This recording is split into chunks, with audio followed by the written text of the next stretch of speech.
I think this is episode 149. This Life in Tech. I am Jason. And I'm the bad guy. Still, I'm out here in God's country in Ann Arbor. And I'm still highlight Building 777. The bad guy or the bad facial hair guy? This looks good. Okay. You're no Daisy. You ain't no Daisy. Hey, I don't know that a nickel hooker would lie to you and tell you it looks good. It's not you ain't no Daisy. It's your Daisy if you do. Yeah. At the very end, after he killed Johnny Ringo, he was saying, "You ain't no Daisy." Yeah. That's true. Oh God. So what were we just talking about this morning? What? About security as an immune system. Oh yeah, and so we were talking about this idea that I guess screw it, I'm just going to do it myself. And I got this great team of students now. I've expanded by 2, so now I have 2 AI specialists. They're going to work on the AI part. I have 3 dudes that just want to work on the general technology, programming, systems engineering. I guess now I'm going to be the honeypot immune system guy. Screw it, I'll do it myself. But you were saying, Dan, that if you were going to do it, you would pick the reptilian immune system over the mammalian. And I asked why. And then TK expertly said, wait, hit start on the broadcast. Well, my job is to keep it in the middle of the road. I mean, I don't know. Yeah. So not that I'm an expert on immune systems, not that kind of doctor, but the human immune system overall is, I think, flawed in that there's so many autoimmune deficiencies that are out there. If we had security as being like the human, all of a sudden it would just start, for unknown reasons, just start attacking things that were good.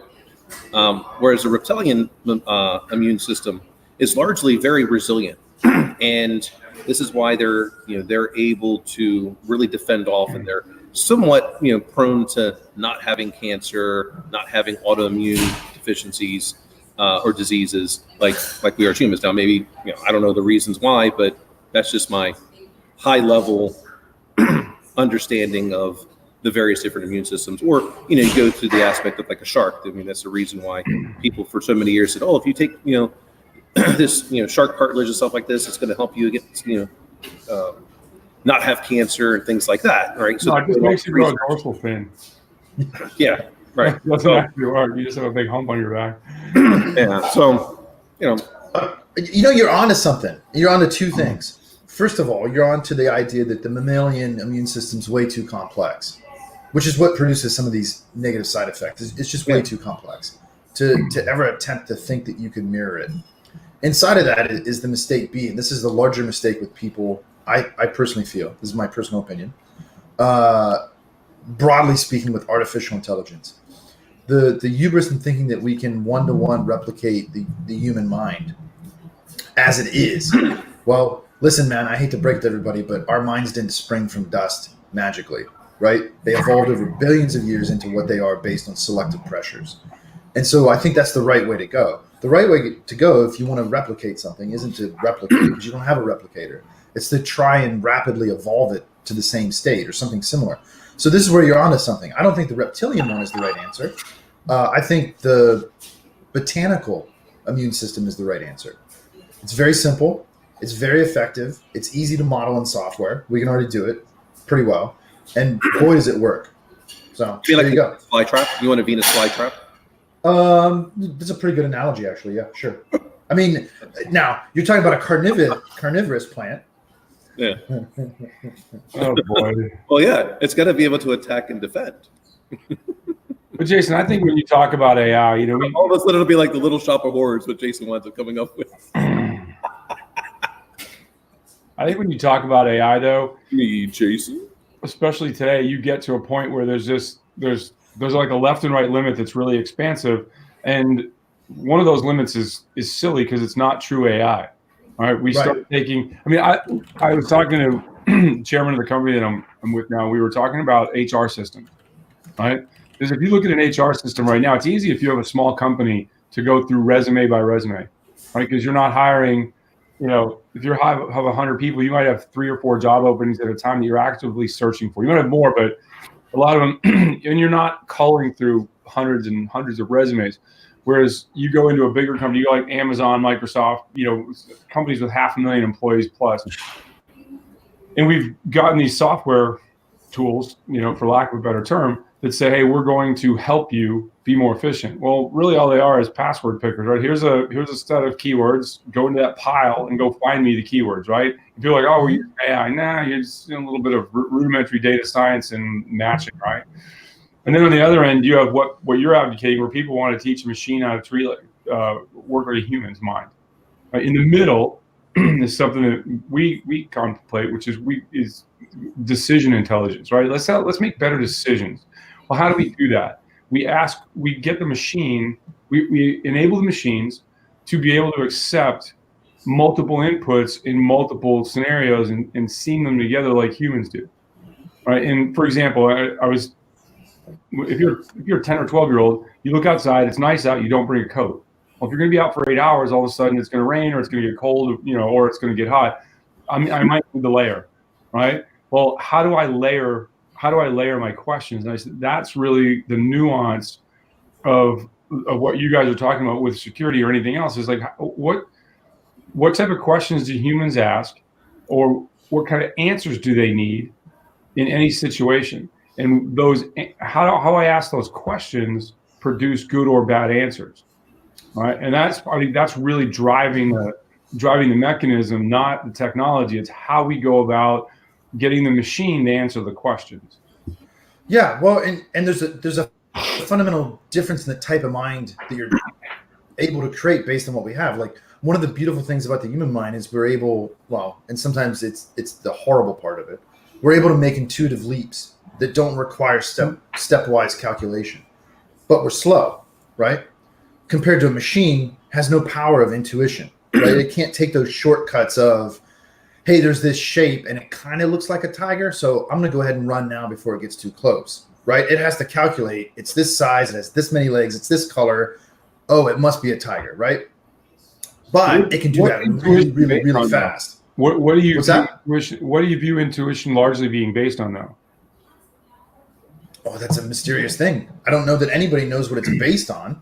But I think personally, right? I'm not asking like empirically. I'm saying personally, how do you, like, when you say, oh, that's a tiger, I got to get on my go, right? Mm-hmm. Or you look up in the middle of the road and there's a flock.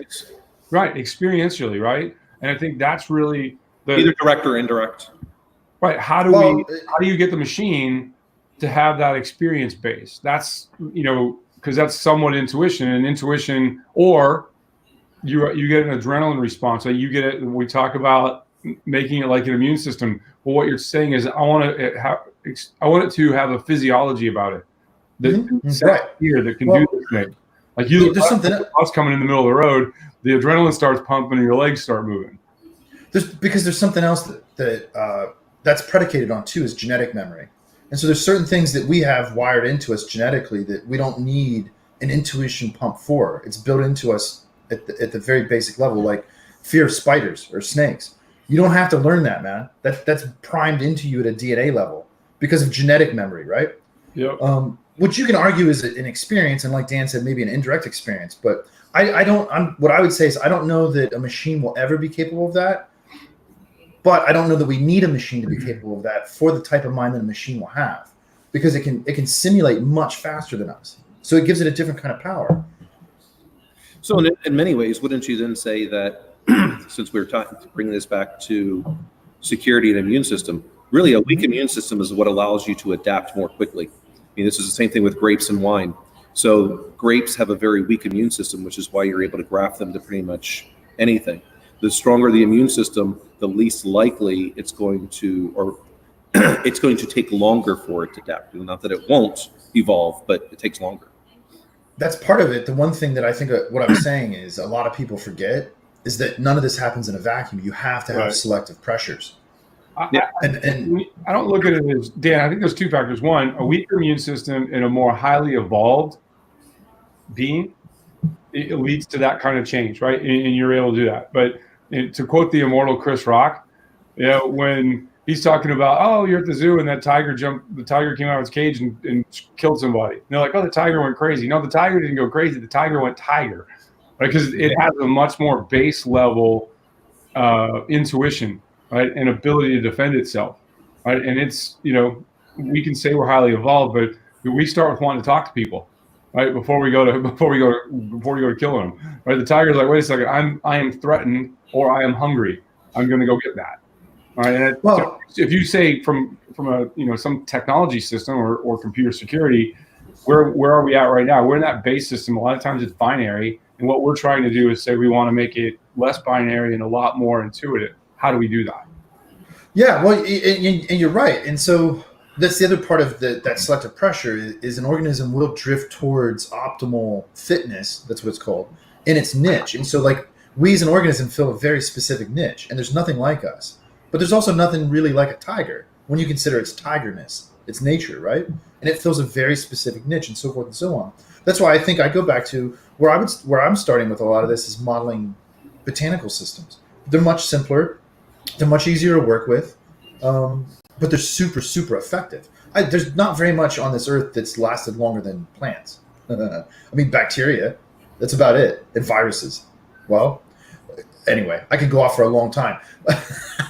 What I really wanted to talk about was, and this is a good segue, speaking about artificial. So I'm designing this course that I'm going to teach in the spring, and it's an information security course.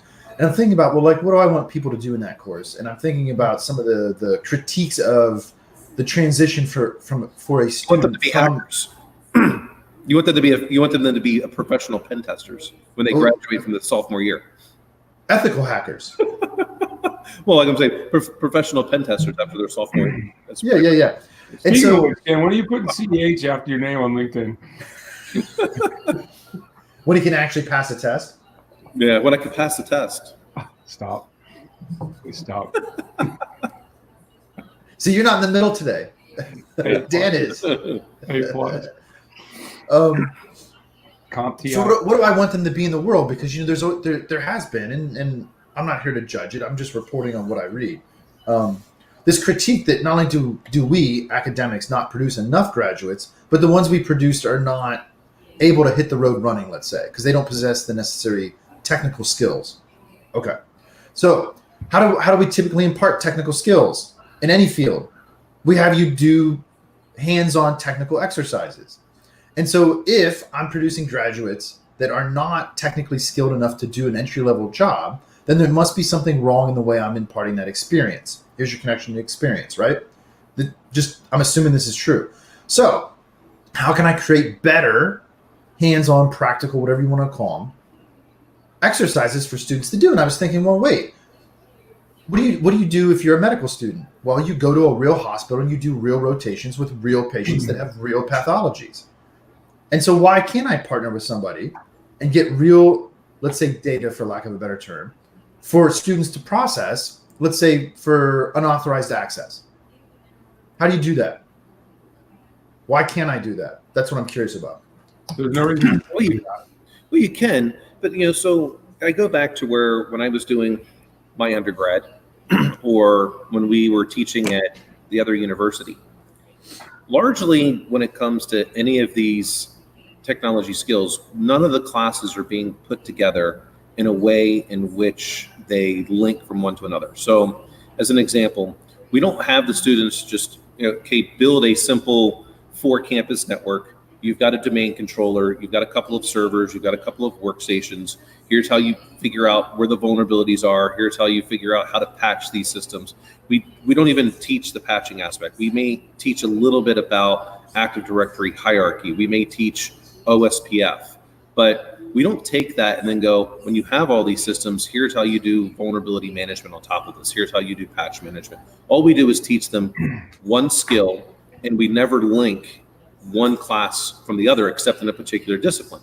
Like if they're doing network engineering, you'll get more advanced in your network engineering only, but never in the true administration of it and the ongoing piece of it. We don't get them to have a kit, and then over time, the kit just keeps building, and they have to do more things to the model or the kit. And I think that's because we're teaching a function, and we forget how all these other functions are supposed to link together in the real world. So having some type of partnership with a company might be effective, but I don't know how many companies are really going to let students at an undergrad level start, monkeying around with production systems. Well, I also don't think it's that. I have your part. That's a symptom. That's not the root cause.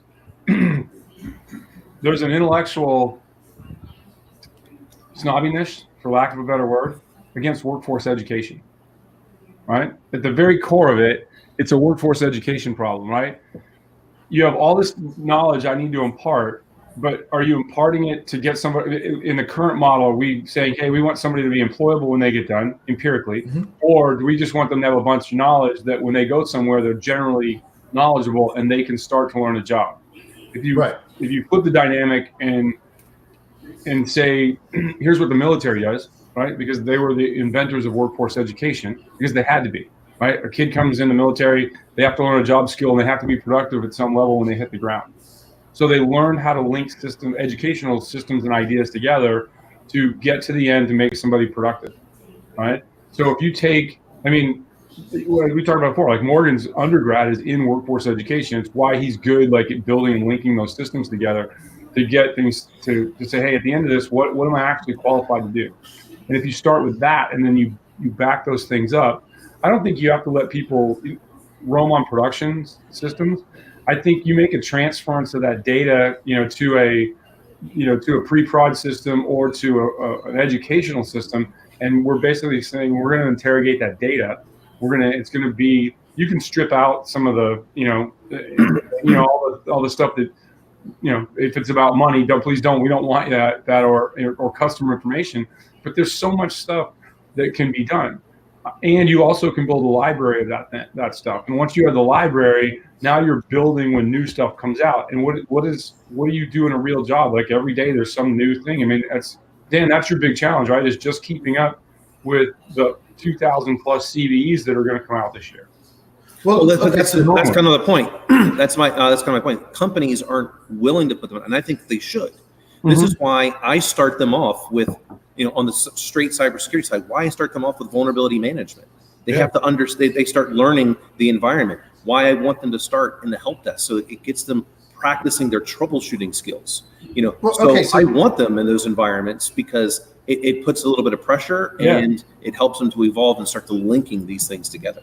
That the way that you put people in a policy position, like hey, we've got you put them a little bit for the vulnerability management, get them working on that, and then you put them over on the policy and compliance side and say, okay, it doesn't matter whether you fix this, you've got to be able to articulate it intelligently to people, so that we can now create an archive and be able to functionally and clearly articulate what we're doing and why.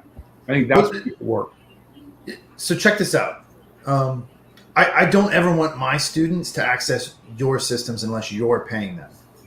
Okay? So what I do have is the ability to entirely replicate your environment. No ifs, ands, or bullshit. I have the technology now to do it.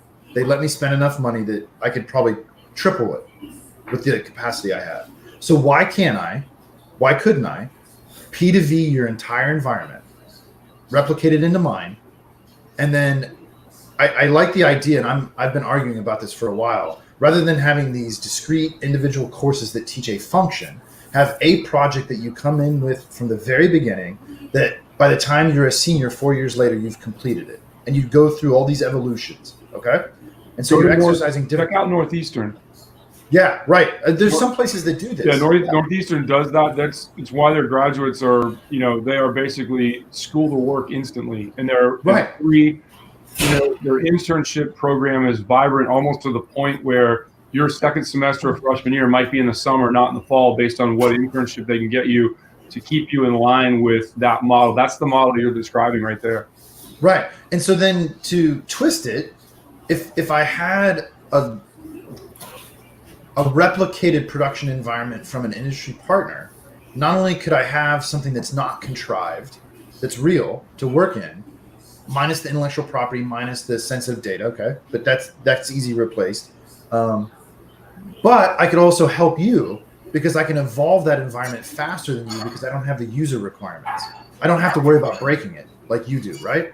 And so I can help you find blind spots or problems, even in IT workflow, right? Not just cyber, but I can help you find things that you're not going to hit until it's too late. I think that's a good bargain. I do too. And for you, being where you're at, I would beat the daylights out of the research triangle. Mm-hmm. You know, because like it just seems like a win-win for me, right? I mean, as long as you scrub everything correctly. I think. Well, you just don't need their file servers, right? The application servers are fine. You know, even if you had the database, you could easily zero out any sensitive data in the database. Yeah, you work together and replace them. Sure. Yeah. Yeah, I mean hard to do that on a file server, but detail. Yeah, hard to do that on a file server, so you just don't take the file servers. But so no big deal. You still get the aspect of this is everything going on in Active Directory. You get a good makeup of how many of the different server operating systems are out there, how someone's going to manage it, how someone's going to secure it. You get the whole gambit of everything. It doesn't take long. I mean, doing the P2V makes things. I mean, this is exactly how we move people to a virtualized environment, how we get them from a virtualized to hyper virtualized, which would be cloud based.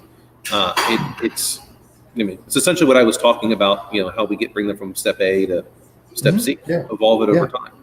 Yeah, and Jason, I think if you partner with those companies, especially if they're in proximity, like you are to the research triangle, that becomes, hey, during the year they're working on that virtualized instance of the stuff, and then their internships in the summer, they go to that company and they're working there, and now they're not having the spin up of the intern to get him to be somewhat useful during that time and provide some useful skill sets for him. You collapse that, you collapse the delta on that, and then now they can show up and largely be productive. And I think the student can say, hey, here's what I've been working on during the year. I'd like to go do that. Right? Or it becomes back and forth that they're providing information. I like that idea.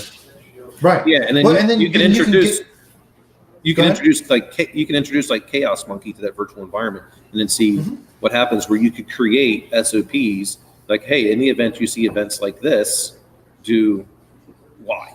Well, right, because you can start to not only evolve, like you were saying, a library of, let's say, these enterprise verticals. Like, okay, so here's like my bank environment, here's my furniture environment, whatever, right? You just have these different sets of verticals, but then you can also start to build enterprise or infrastructure level fuzzers rather than application specific fuzzers. Yeah, exactly. And then who cares if it breaks? In fact, it should break. I mean, right? It's a cool part of being a kid. You can break stuff and you know what I mean? Right. That's the beauty of virtualization. Who cares? Yeah, and this is largely what Netflix has implemented. So this way, they have a resilient infrastructure. So, I mean, and they've opened sourced a lot of their architecture, and they want people that are moving data. And a lot of the Netflix open source architecture is about collision avoidance and backlog. Right, because so many people start watching a movie, 10 minutes later they turn it off, they go grab another one and stuff like that. How do I keep everything kind of on the bookshelf like it should be all the time? And they've open sourced so much of that because they realize that, hey, this is the way of the future, and the more efficient we can make that. And I think that model is a great idea. Yeah. So that's one of my current ideas. I also, by the way, think that's the primitive grounding for a botanical immune system. The Venus flytrap. Oh, good Lord, please. Please help me. No, man, I'm thinking like simple tomato plant, dude. They're highly resilient. They're pretty robust. Tomatoes are tasty. That's like the Forrest Gump part. Tomatoes are tasty. What? I don't know. I got sidetracked with something. Oh boy. Life is a box of chocolates. Life is like a box of chocolates. You keep poking your thumb in the bottom until you find something you like. Right? I mean, that's what I took away from that. Oh man, so I realized yesterday morning I was running that it's December. Okay, for whatever reason, I was running. You got it. I realized, oh shit, it's December, and like not just the first of it, like the first week of December is done. So when do you guys start thinking about your goals for the next year, personally? I don't quantify it in that sense. No. I think that in order to, what I advocate is in order to keep moving forward at what I believe to be a decent pace, I think that it doesn't have to be every day, but regularly, you have to get out of bed with what is going to be a better vision of yourself, right? And I don't think it's annual. And I think it can't be a step, right? And if you're only making it annually, you're saying, hey, I've got 365 days to do what I advocated on the first day. That's why there's the joke out there that there should the guy who's going to be a genius is the guy who builds a gym, and on February 1st it turns into a bar, right? Because everybody says, oh, I'm going to do this. Well, how do you commit to do that? What's the discipline to do that? Very few people have that, right? And so because what they're saying is, I want to have a grand goal. Right? What I'm saying is I want to advocate others to be better tomorrow than they were yesterday. And if you're going to do that, then I've got to be a better version of myself than I was on December 7th. Right.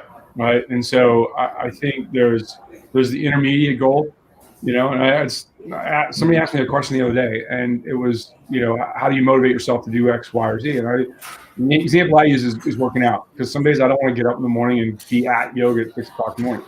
Well, the night before, I'm kind of already hedging on myself, right? Because that's what people do. People talk themselves out of everything. They talk themselves out of their dreams or goals, working out, eating, whatever it is. And so what I do is I basically say, okay, I am going to go on the app and I'm going to sign up for the class. Now I'm committed to it because I signed up. Yes, I could go through the nut roll of, canceling the class or like that.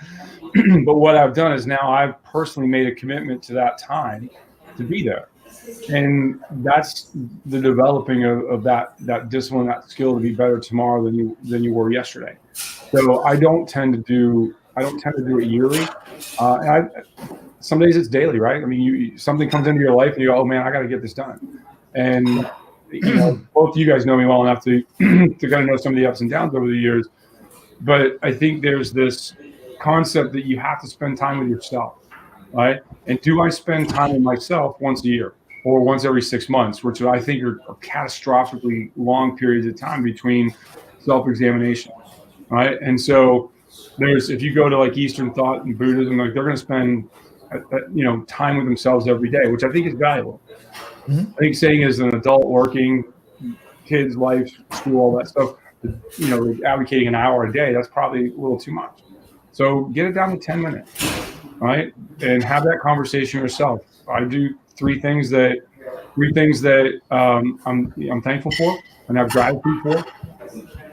Spend a little bit of time thanking the people that are in my life that I love and care about and everything like that. And then 3 things I want to get done today. All right. And all of those I internalize, and I consider those things done, and then I turn on my day and I go and do it. And generally I try to do the least tasteful one first, so it's out of the way, and move out through the day. And does it work every day? Nope. But that doesn't mean I'm going to stop and I'm not going to try to be better. Yeah, right. Well, I mean, the universe is a very complex place. I mean, nothing's going to work every day the same way. Mm-mm. And I think that's a big realization for most people. And it's okay that you can't control everything, right? You don't have to control everything, but I think you need to have some discipline and say, if I want to get somewhere, how am I going to get there? And when things don't go the way they're going, what's the anchor that I have to reset myself? Yeah. Well, right? And I think that's why the idea of talk about working out, right? The hardest part is just getting up. Yeah. Past that, you've already I've started to learn, at least for myself, and developing my own personal philosophy around goals and stuff like that, that if you can have discipline to the lowest common incentive gradient, right? And so I'll give you an example of what I mean.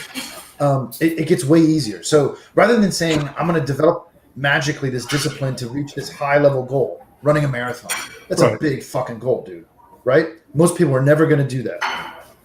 No, that's too hard. Do it easier. All I got to do is get up every day. And I do it one day at a time.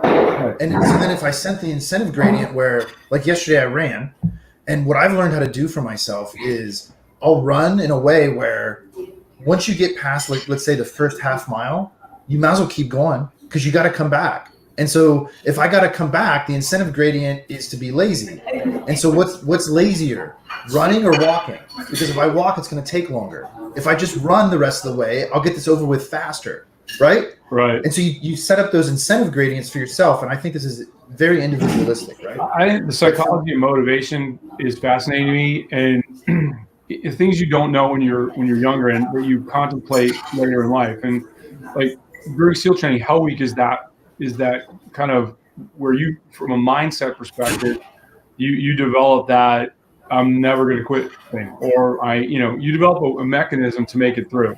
A lot of eat 4 times a day, and you're not 4 hours a day. That's the only time the instructors really don't mess with you. As long as you don't fall asleep while you're trying to eat, right, which is a challenge in its own self after a while. As long as you're up and you're social with other people and like that, they don't do that. And so a lot of people, like you say, what's the near-term goal? The long-term goal is to become a frogman.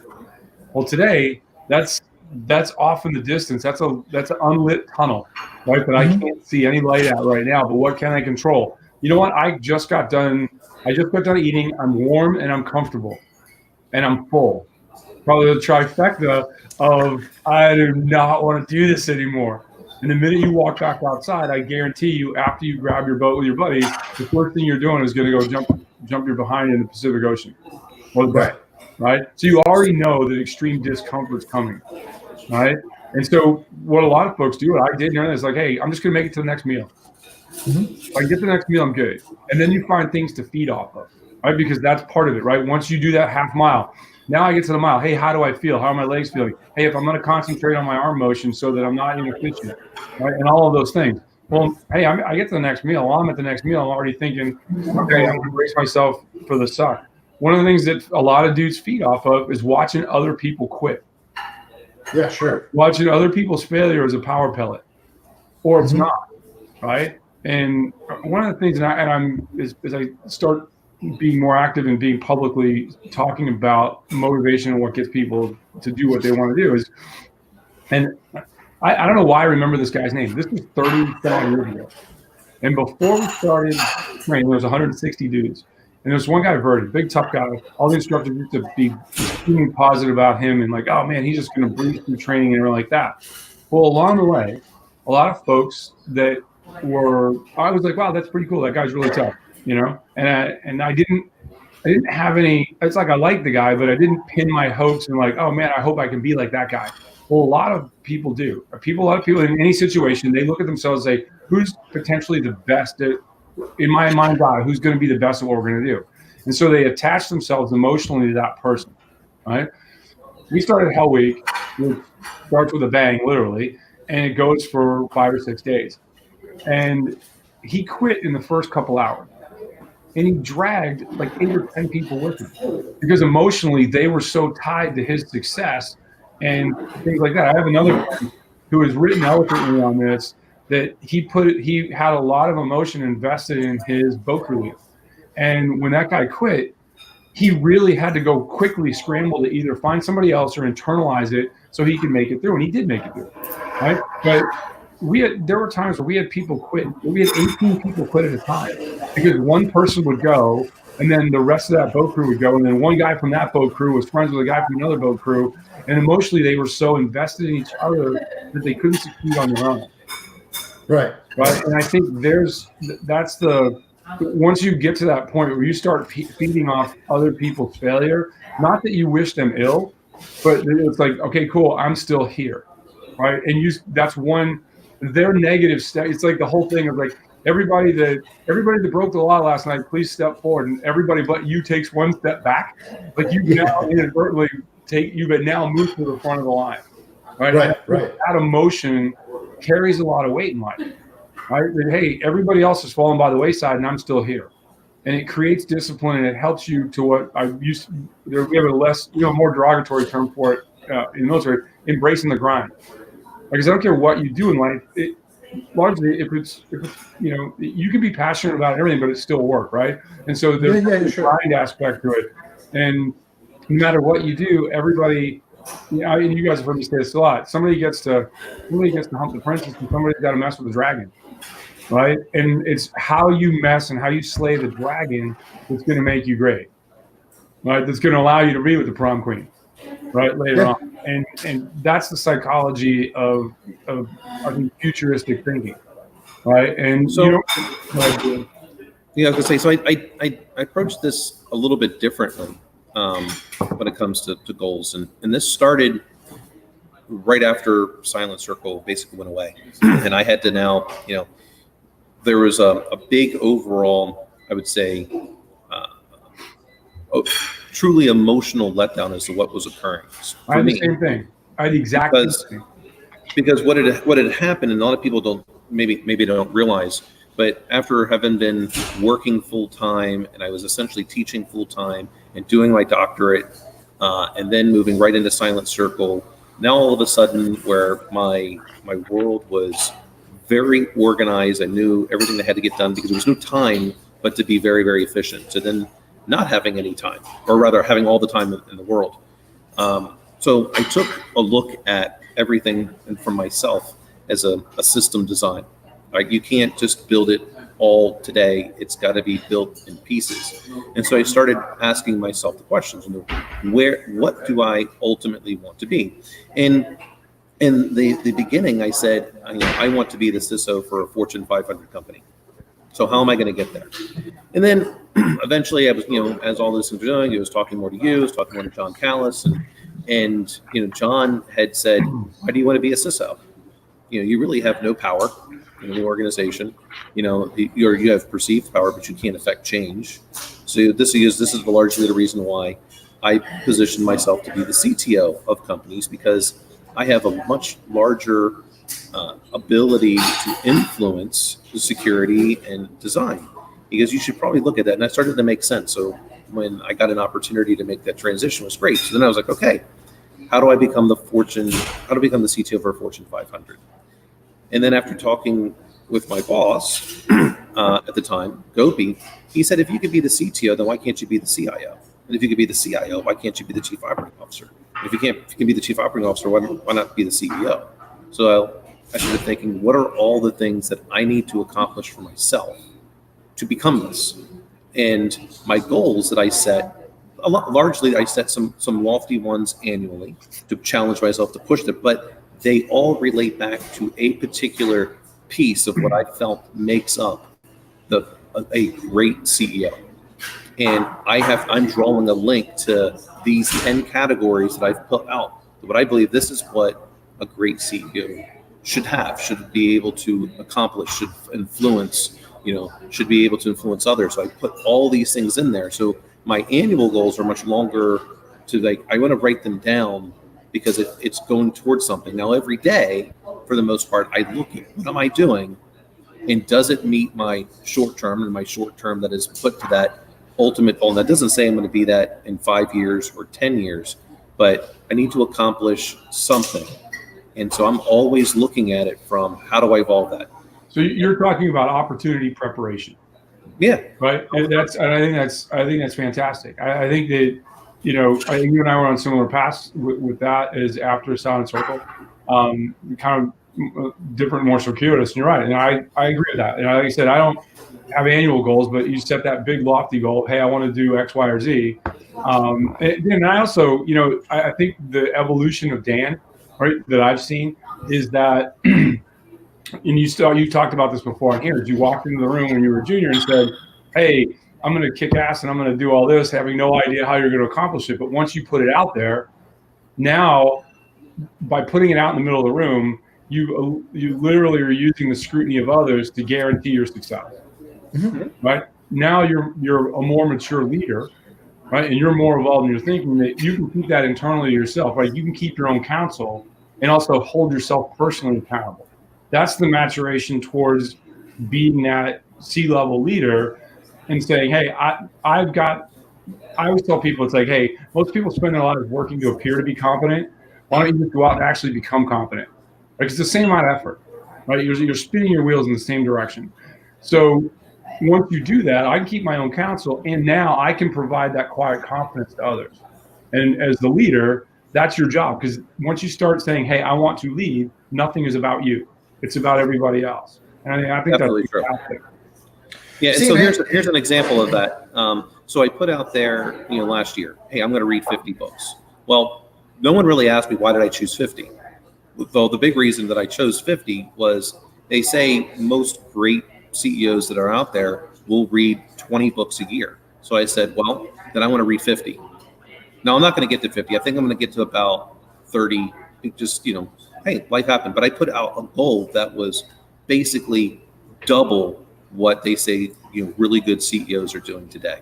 That was the reason why I chose 50. It wasn't arbitrary. I wanted to do double what they're doing. Well, you know, and I think that connects to something that you're both saying, at least as I see it, not only as you're saying it, but how I view goals myself. I don't view goals not any longer, right? Maybe once upon a time I sure did. But I don't look at goals anymore as like a finish line. Like either I make it or I don't. I don't look at them that way.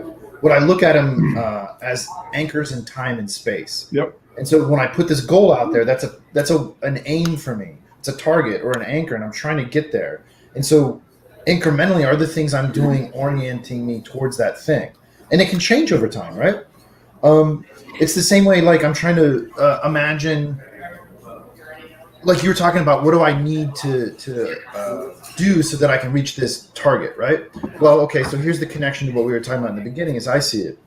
I don't think going out and finding experience so that you can become something or achieve something actually is an acquisition of knowledge as much as it is a deliberate selection of pressure, right? Just like we're talking about evolution. And so what we're trying to actually do is find these chaotic situations in which we can put ourselves so that the selective pressure of having chosen to do that molds us into what we want to be. It might be semantically cutting hairs, but I think that's the way I started to view it recently, if that makes sense. Mm-hmm. Dan, you know, you're talking about reading books. Because I love to read, right? And you can come up with 100 excuses why not to do it, right? Whether it's a 100-page book or a massive true list, right? When I lived in England years ago, when I found out there was 200 pounds, which at the time was like almost $400 because the dollar was almost 3-1, just to have a TV in your house, and they would drive by and point a ray gun at your antenna. If there were zeros and ones, or there was any kind of signal coming from it, if you hadn't paid, you get fined. So I'm like, all right, I don't need a TV. And so I started reading. And in 2 years, with quite what I consider to be now quite a bit of free time, I read 77 books, and I'm talking big honking thick books, stuff I'd always wanted to read. So you're talking about almost 40 books a year, and that was with a lot of free time. Right now, think about all the responsibilities you have other than just to yourself daily, and to be able to get 20, 30 books out, that's badass. Yeah, and I did it just because everything is just to try to push. Like Jason said, it is an anchor in time. Yeah. That's the important part. And basically everything when it comes to negotiating, anchoring is key. And I put those anchors out there that were going to be a huge stretch because how am I going if I? And so what I tell people in like they don't want to do a business continuity event, they don't want to do disaster recovery, they don't want to do a pen test, in a particular time. So hey, we have all these things going on at the organization, and I would say, and this is the exact time to do it because you don't know when that disaster is going to happen. And you want to do it in the middle. There's always going to be something. It doesn't matter. There's always going to be the next transition. There's always going to be the next migration. There's always going to be something. So you have to do it. So to me, like and I guess probably getting back to what you were saying, Jason, was like, so I targeted 50 books for a reason. I targeted doing a 3-gun like event because I wanted to be able to focus on. In order to be good at it, was something I'd never done. So I wondered how can I achieve a skill largely with something that was completely out of my discipline, and how could I get there? Well, I never got to that point because life got in the way, and I don't make an excuse. I take accountability for why did I not participate more? Well, I happen to move to a state where it's not as easily able to achieve such things. And I did that because of a life event, but it's not an excuse. I'm still going to do it. I'm just going to change that. And so what I changed in that time is, I took that goal and I said, okay, how can I apply that to what I'm doing with my MBA? Because largely it's also another skills that I'd never had to achieve before. So I started really picking up different things in the group projects we would have. And I'm like, hey, I'm not good at that. So I'm just going to do it, see what I can do. Because it's not that I take that back. It's not that I wasn't good at it. I had never tried before. Right. I shifted into. I took something I'd never done. How could I learn something that was outside of my career path? And so each one of my goals that I pick is to challenge a part of me that I know I need it, which if I'm going to be the CEO, you don't know what's going to influence. Like today, like if I was going to be the CEO of a bank, I better start figuring out how I need to acquire non-interest income, because the Fed took down the rates 3 times this year. And if you're largely dependent upon interest income, you're screwed. So Right. that's the reason why you don't know what the external influence is. So I need to be able to adapt more quickly. And I feel a good way for me to do that is to pick up, try to learn a skill that's not in my current discipline, and see what it's going to take. So it helps me with any external influence that comes up. I'm like, well, I can figure this out because I've done it already. Well, I think there's two ways. It's down to the base thing, right? I mean, that's you're talking saying, hey, I'm trying to become a CEO, right? What you're really saying is, I've radically fallen in love with failure, right? Because what influences people to go out and be great is they have to be comfortable with failing. I've never done that before, right? Well, there's a big chance you can fail. That doesn't mean you're going to quit. It means I won't be successful the first time because I don't have the necessary skill. But how do I get it? I got to go out and try. I've got to do it, right? And that, and you got to be comfortable being uncomfortable, right? Because people that, in order to be great, in whatever you think greatness is to you, you're going to have to get outside your bubble and say, I've never done that before. I could fail. Well, failure can't bother you.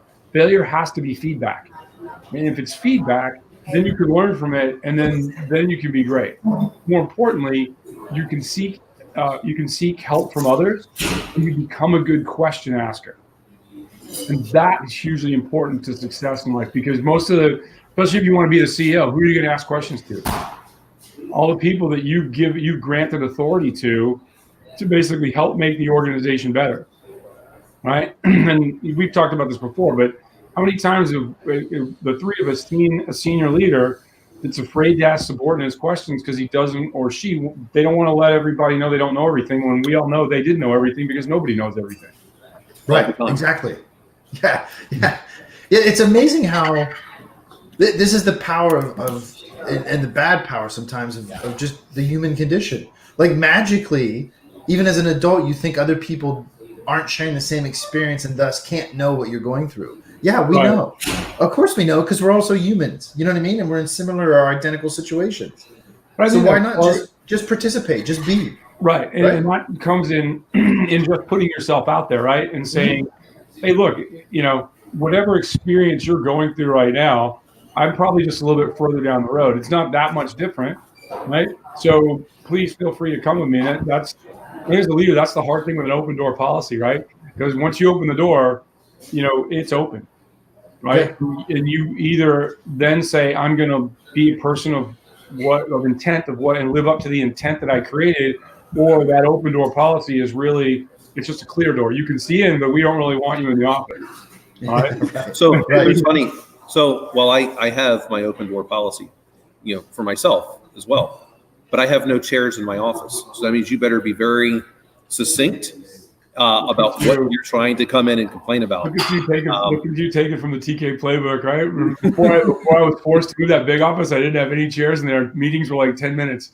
Right. So I'm tired. You can come in, but you don't get to sit down and monopolize my time. You better come in, be prepared with what you need and what you're trying to ask for, because you got limited time. Because people who are used to sitting down all day, they'll spin in the chair. Yeah. Where's my coffee? Those are like, I need a donut. It's over here. I look at it this way. Chairs. I tell people this, right? It's, unless you're a psychopath, right? It's hard to lie to yourself, and your body rails against it, right? And I was talking to some people earlier this week, and it's one of those things. It's like, hey, as a leader, I said, you have to understand, every leader, in that group of leaders in the executive team, they want to hear all your good ideas. And Jason, it's the same way. You want to hear all your students' good ideas. But what you don't have time for is the half-baked, uncooked idea where you just want to go, oh boy. And so the question is, how do we get it? And I did this at Sound Circle. It's like, hey, and we actually caught a few people practicing it, and it became a joke. But it became a joke in a really good way, because everybody knew everybody was buying into it. Look, I want to hear all your ideas and I want to hear the good ones. And the first question is, well, how do we know what the good ones are? Walk in. I'm a doctor. Yeah, not that kind of doctor. I walked in. You walk in. I said, stand in front of a mirror. Look at yourself. Right? I mean, look yourself in the eyes and out loud. Don't mumble it under your breath. Talk to yourself like you talk to me, and say your idea out loud. If your eyes shift away from you or you laugh, the idea is not ready yet. Not hard. Right? It's amazing how if you vocalize your thoughts, how much bullshit you can pick up. Yeah. Oh yeah. Right. I mean, it's amazing how that works with the different pathways of just thinking it versus actually speaking it. Right. And Dan, I'm a big believer. It's like you have to invest in yourself at some place, in some level. And I think where that starts is you have to be invested in yourself with yourself. Right? You have to spend time with yourself and get past the hubris, ego, everything else, and go, what am I a colossal F up at? Even if it's internal, even if you're the only one, because that's going to be a limiting factor because your body rails against it when somebody puts you in that position inadvertently. And how do I become better at that? More importantly, or I think it's this: how do I know myself? Right? If I want to do, I was really bad at this for a long time. I want to do extroverted things, but I'm generally not an extrovert. And for people that have known me for 30 or 40 years, they would be like, well, yeah, he is. No, I wasn't. I was looking at other extroverts and saying, I need to behave like that. Right? And it led to some really catastrophically bad behavior in social situations because I thought, hey, I should be doing this, I should be doing that. Well, no, I need to, when I'm required to be extroverted and talk and have an opinion on something, be able to censor that to say, here's what I believe, and here's how I think it can help, and not just keep talking in the hopes that something sticks. Right. And that's and there was a few people that have changed that. And this is probably probably about the time right before I got to Sound, while I was at Blackbird, right? Somewhere in that time before I got to Sound Circle. And I don't talk to my oldest mentor as often as I should. And that's a personal thing where if you want a New Year's goal for me, it's to get more engaged in getting back to that. Because for the last 30 some years, he'll say things that I don't even think he thinks they're mentorship things or that they're important. And he came down here to visit one of his kids who still lives in Virginia Beach. And we had breakfast together. And we were talking about where he's at in his life. He's probably 7 or 8 years older than I am. And so he's almost 160 years old, Dan. I was waiting for it, dude. I know. I cut him off with the pass, right? The best defense is a great offense. And he said something to me. He goes, even back when you were a young guy, like 24, 25 years old, he goes, I wanted you in front. That was 125 years ago. Exactly, yeah. He goes, I wanted you in front of everybody every senior person we talked to advocate and show what junior enlisted guys could be back in the day, but only for 6 minutes. Because at 6 minutes and 1 second, the wheels came off the cart because you didn't know how to behave after that. And I didn't say very much because I didn't know how to process it at the time. I was like, okay, there's a big thing in there, but we're having breakfast and everything like that, and I don't have a couch here. I can't lay down and let him do a therapy session on me, right? So we'll just go and we'll continue eating. Between that and meeting some other people that I could go on for hours on this thing, they've given me some very interesting tools to think about. I went from thinking I was an extrovert, right? Because I didn't know myself. I was very distracted all the time and saying, I want to do this, I want to do that. And not quantifying it as a long-term goal and then how I'm going to walk the walk to get there. And said, okay, how do I strategically change how I think to match who I am? Well, first off, it started with having those conversations with myself, right? And saying, okay, that was bullshit. That was bullshit. I can't believe I did that. Yeah, I look like a complete a-hole when I did that. How do I change and censor my behavior to be true to myself?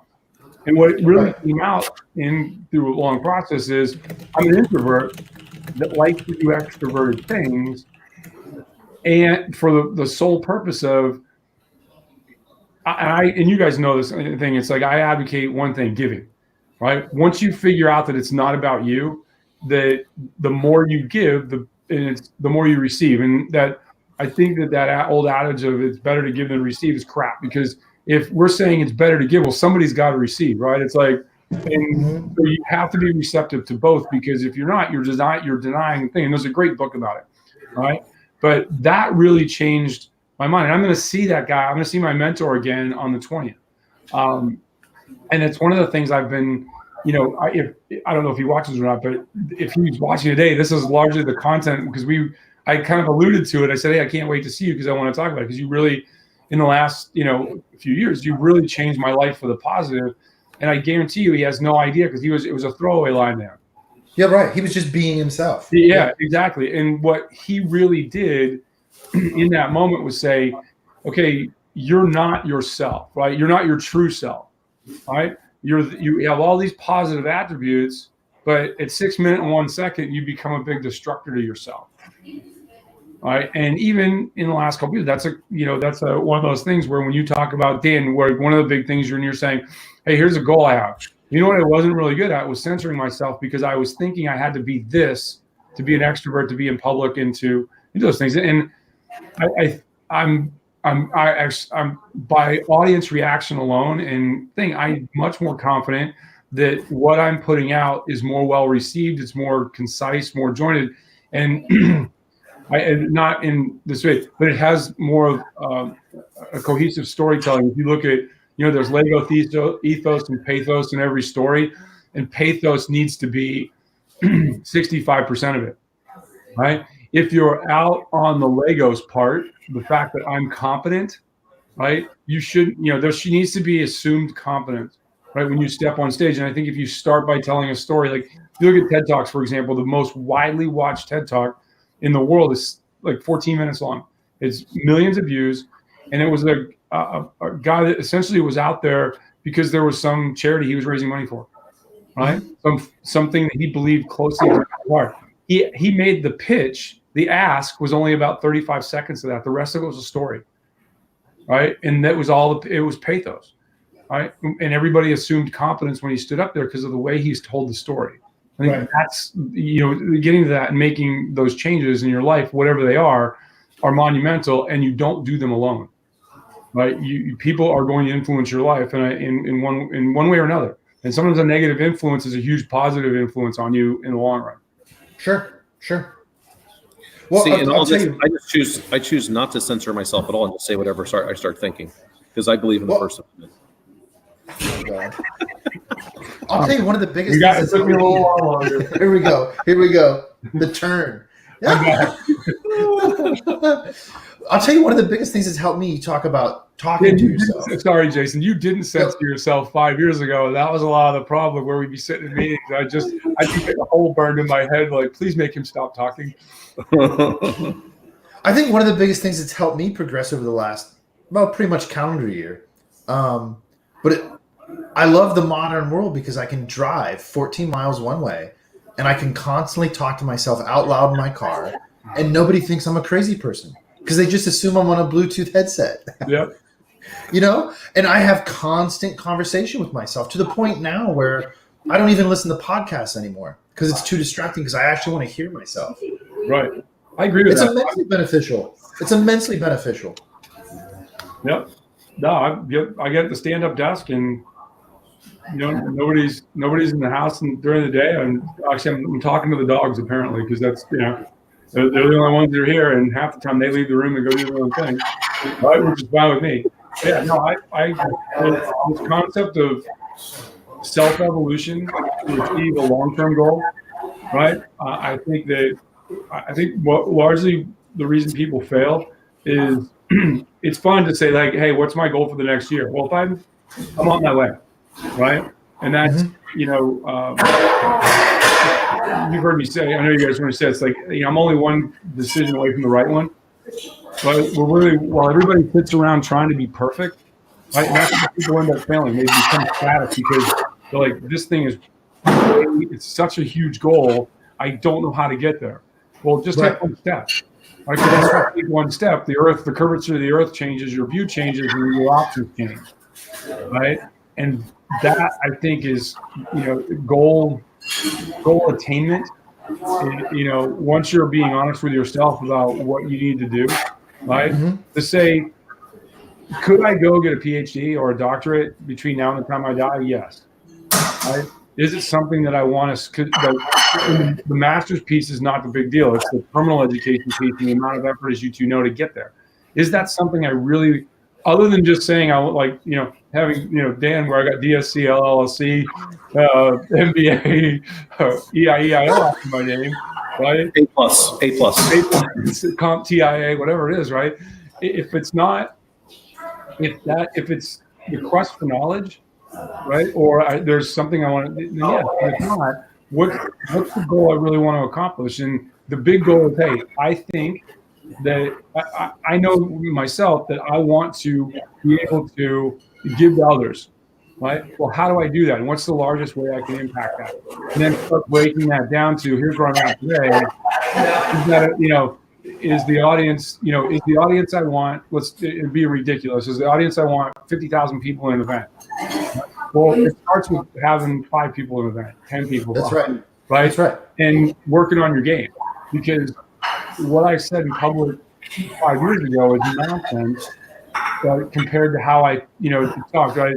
I was talking with somebody. I said, there's where I was 5 years ago, and then there's, the Tony Robbins experience where you're filling up stadiums, right? Yeah. And where do you fit into that? And if your goal is that level, and I don't even know my goal is that level, right? But if you say, just to keep it easy, if I was at 5 people and I want to get to 50,000, how do I do that and do that without losing my way?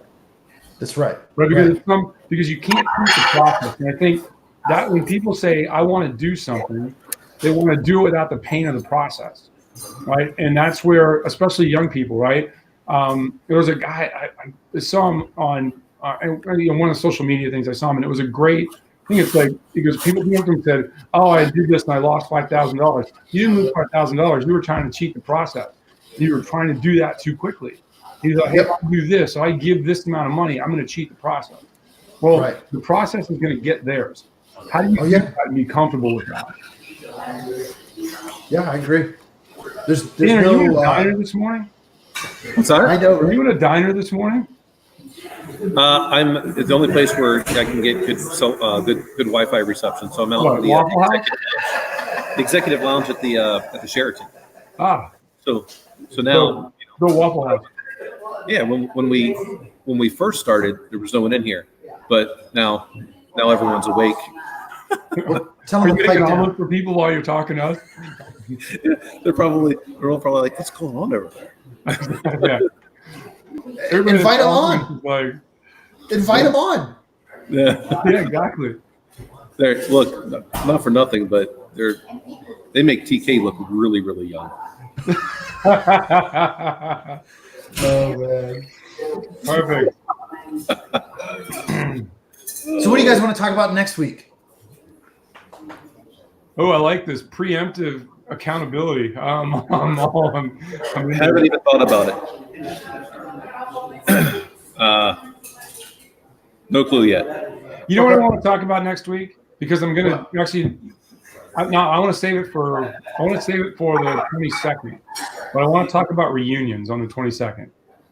Okay. Because I'm going to do one on the 20th. I'm not happy about going. I'm bowing to some level of peer pressure to go to one. And your reunion? What's that? It's a work thing from 30 years ago, and I'm bowing to peer pressure to go.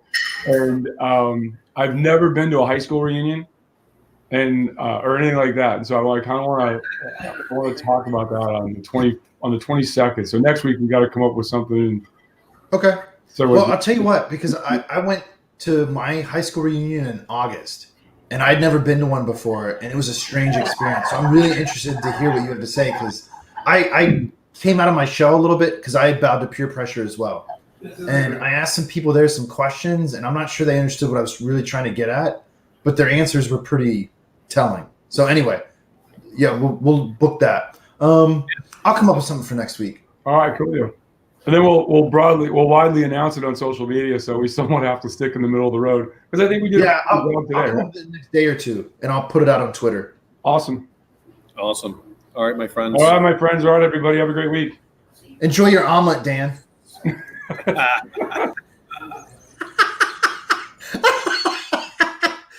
Later, everybody.